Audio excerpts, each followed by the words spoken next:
Las Vegas, a world-class destination with sinfully delicious food and fun. We uncover both inside Jimmy Kimmel's Comedy Club. Located at the Link Promenade right on the world-famous Las Vegas Strip, we catch up with headliner Luenell. The resident comedian dishes about her famous friends and all-time favorite bites. I'm Alicia Shevetone, and you're watching Sin City Kitchen.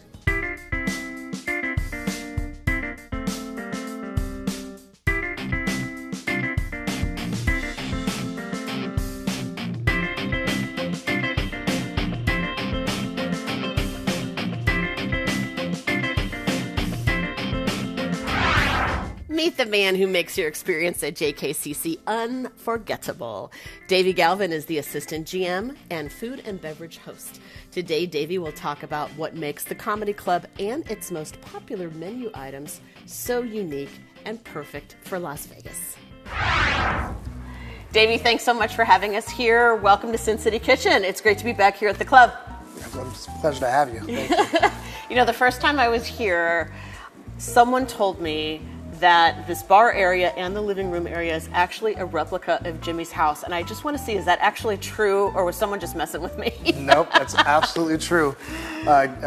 Jimmy came in here as they were building, or as they were coming up with concepts for the club. Mm-hmm. And he told the crew he wanted a bar that was like the one that he had at his house. So he took a handful of those guys out to his property out in California. Yeah. And they took pictures. And they came back and they built an exact replica. So when he came in to check on the progress, he came in and he was like, "What in the world? This I meant something like my house, not exactly my house, but." So now we can actually say, "Make yourself at home," and it can be real. One of the things that I really appreciate is that Jimmy is very, very hands-on, and I was actually shocked to see that he personally was able to rubber stamp our filming today. Mm-hmm. So I'm thrilled about that because he's my favorite late night host. I've been following him since the Man Show. So thank you, Jimmy. We're really, really happy to be here.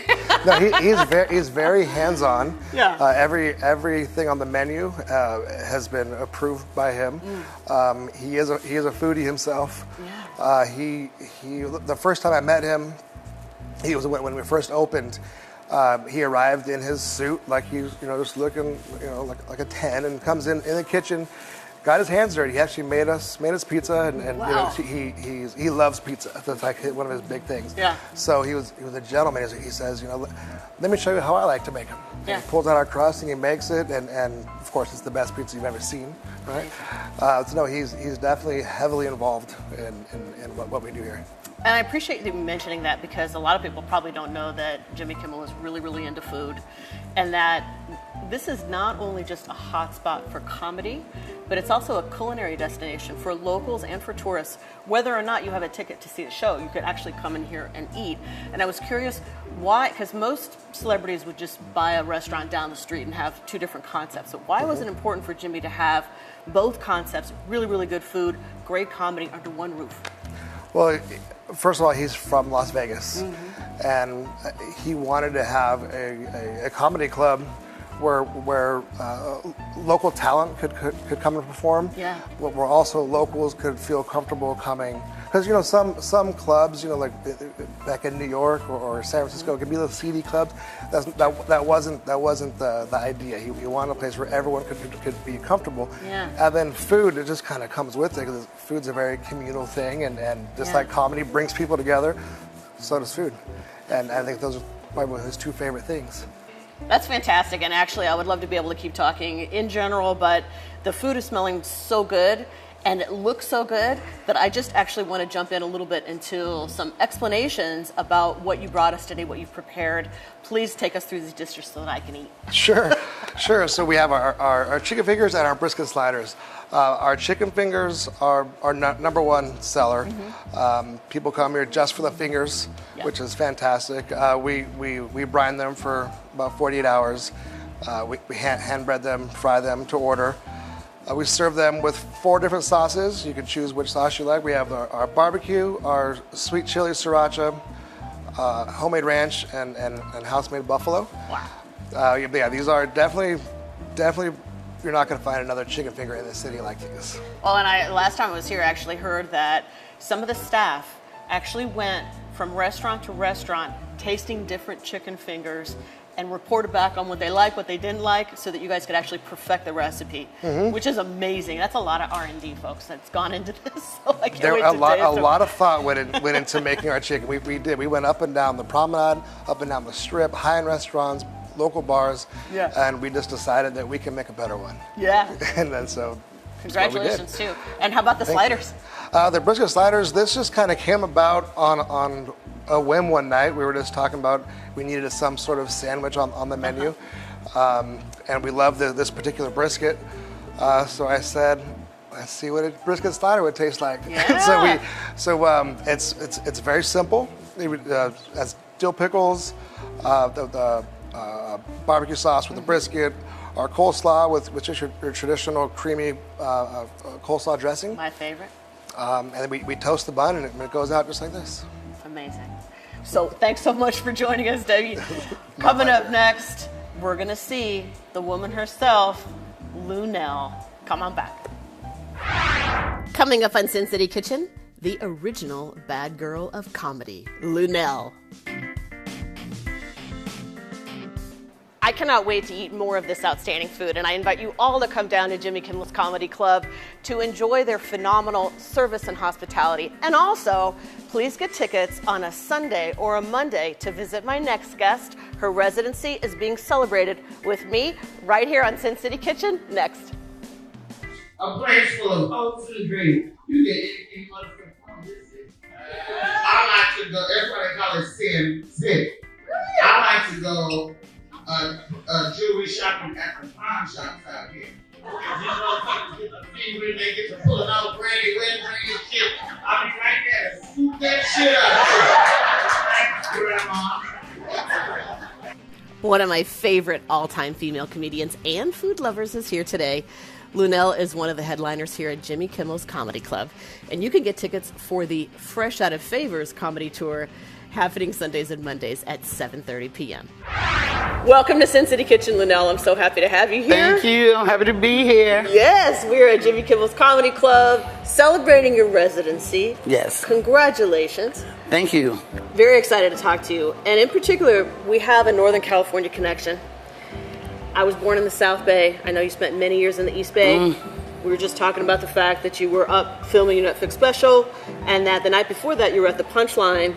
And I saw on your Instagram a picture with Steph Curry, Aisha Curry, and Dave Chappelle. Yes. I was a little jealous for Steph Curry. The other two, they're great. The other two are great. But Steph, my goodness. Steph the chef. Is he the cool person that he is? And ladies, he smells amazing, too. But Aisha is a whole snack. They're very, very cute together. And it's good to see that in the horse world of athletics, which it can sometimes be. But they're very, very loving, very sweet, and it was great to meet them like that. Let's talk about the Bay Area for a little bit, because it's a very culturally diverse place. Yeah. And even if you live in a neighborhood where everybody looks the same, because you're in the community, you are just exposed to so many types of people. Absolutely. So many different types of cuisines. Yeah. And I went to an urban high school, downtown San Jose, Notre Dame High School. And that is when I was really sort of exploding with experiences, meeting Filipino friends, I had Hair Bear friends. They called me Weta, by the way. I haven't forgotten Latina friends. Yeah. But that's when I had lumpia for the first time.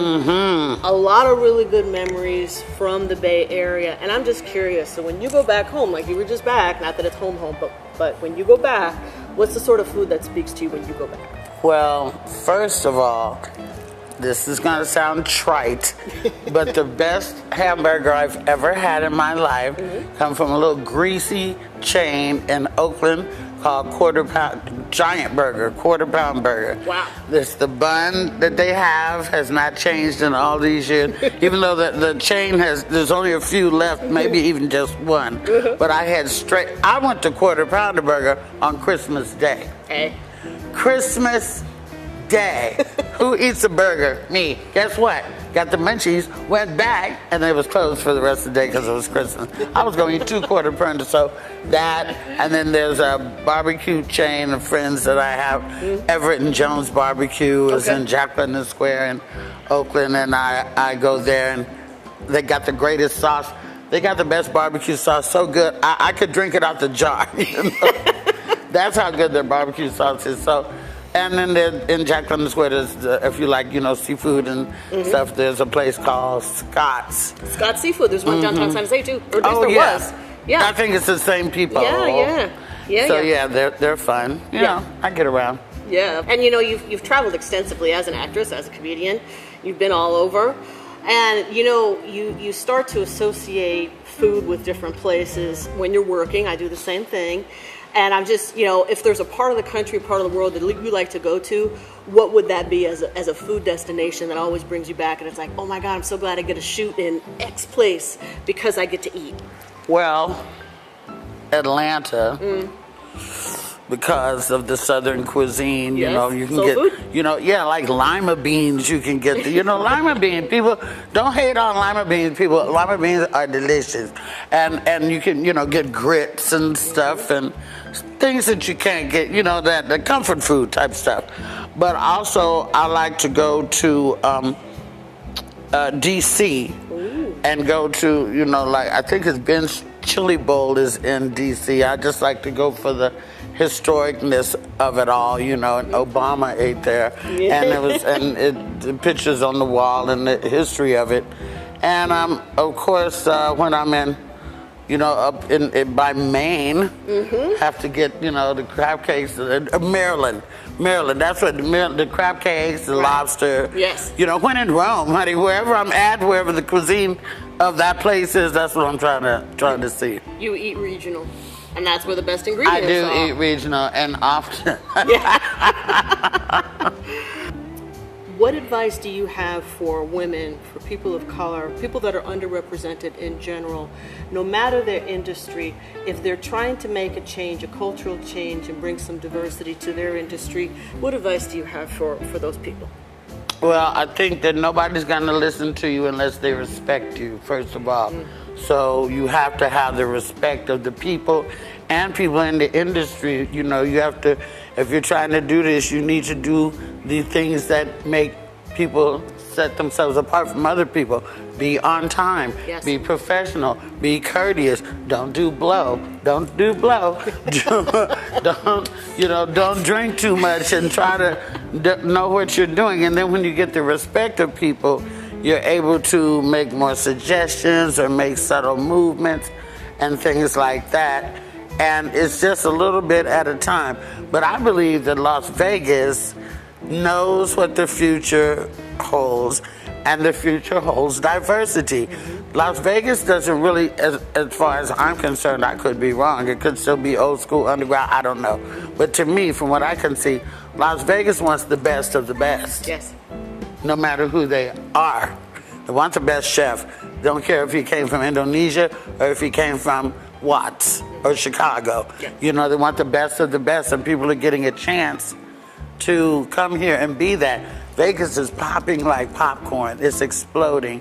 And there's work here for anybody who wants to work. If you're coming, you're dedicated, and you have, 1 million followers, that don't hurt.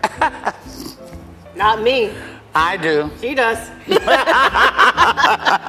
Congratulations on that. That's amazing. That's amazing. I don't know how that That's amazing. How does food unite us, and how does food divide us? I was just listening in the car on the way here, and on the radio they were playing Dear Mama by Tupac. And he has a line that says, Mama made miracles every Thanksgiving, which to me resonated with me, because you can have a great Thanksgiving even with what you got. Maybe you may not have a turkey, you may not have a ham that year, maybe you just have green beans and mashed potatoes or something like that, but that's your Thanksgiving. So I think that food unites us because everybody needs it, first of all, and I think that it is a comfort type thing to sit at the table. That's always been like the heart of the home, at the table. And I think that people relax and are themselves when eating, and it's a happy environment when the food is good. Now, if the food's not good, that's a whole nother show. But I think food can divide us also, because a lot of stuff that is known as maybe a culinary delight or a delicacy in other countries. It looks like something on Fear Factor to us, and vice versa, I'm sure, you know. So I'm not open to just, I'm not one of those girls that just try anything. Oh, these cockroaches are delicious. They're a delicacy in our country. Miss me with that. These worms, no.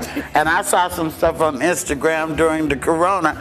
I don't know. There's some things I'm slowing down on a little bit. I'll tell you off camera. But it can divide us in that way. But food is great. Everybody needs it, and everybody makes it. Feeling like you're at home, and the joy of that when you get to share food with people. I want to congratulate you again on the purchase of your home here in Las Vegas. Very, very exciting. But you realize that now that you're a resident, you're going to have to hear a lot more local people bitch and complain about the Strip and what it means and the traffic and all this and that. Then move. And I mean, I'm sick of it. I just want to let you know. Move in. Ain't nobody got no gun to your head to say move to Colorado or whatever you want to do. Get out. We need the room. If you don't like it, leave. You know what it is. Well, it's just like I live in LA and Las Vegas. Yeah. Los Angeles traffic. This is nothing compared to the LA traffic, which is nothing compared to the New York traffic. If you know what it is, you deal with it. I don't know, eat an edible, do whatever you got to do, but just don't try to rush anywhere. Right. If you prepare yourself and you give yourself 2 hours to get anywhere, you'll be fine. But if it's like, I got to be downtown in 25 minutes, and now you're mad because there's traffic. Right. Well, you knew that. Then you stress yourself out. Govern yourself accordingly, honey, and deal with it. Thank you so much for being on Sin City Kitchen. And as a housewarming gift, I would like to give you all 7 of my distilled spices. Lucky 7! These are my alcohol-infused spices called distilled. And I also have French onion. Yes. There's my card in there too, so if you want to have a little distilled party at your house, I'd be happy to cook for you at any time and welcome you to the community. Absolutely. It would be my pleasure. Look who's in the community, everybody. They done fooled around, let a real one in. Hey! Thank you very much, and I love the presentation is everything, everybody. Yes. Love this. Thank you so much. Thank you for watching Sin City Kitchen, and thank you, Davey and Luenell, for joining me. If you want to try distilled spices, you can find them by visiting distilledspices.com. Check out my latest sinfully delicious recipes, cookbooks, events, and appearances at dinkcuisine.com. I'm Alicia Shevetone. See you next time right here on Sin City Kitchen.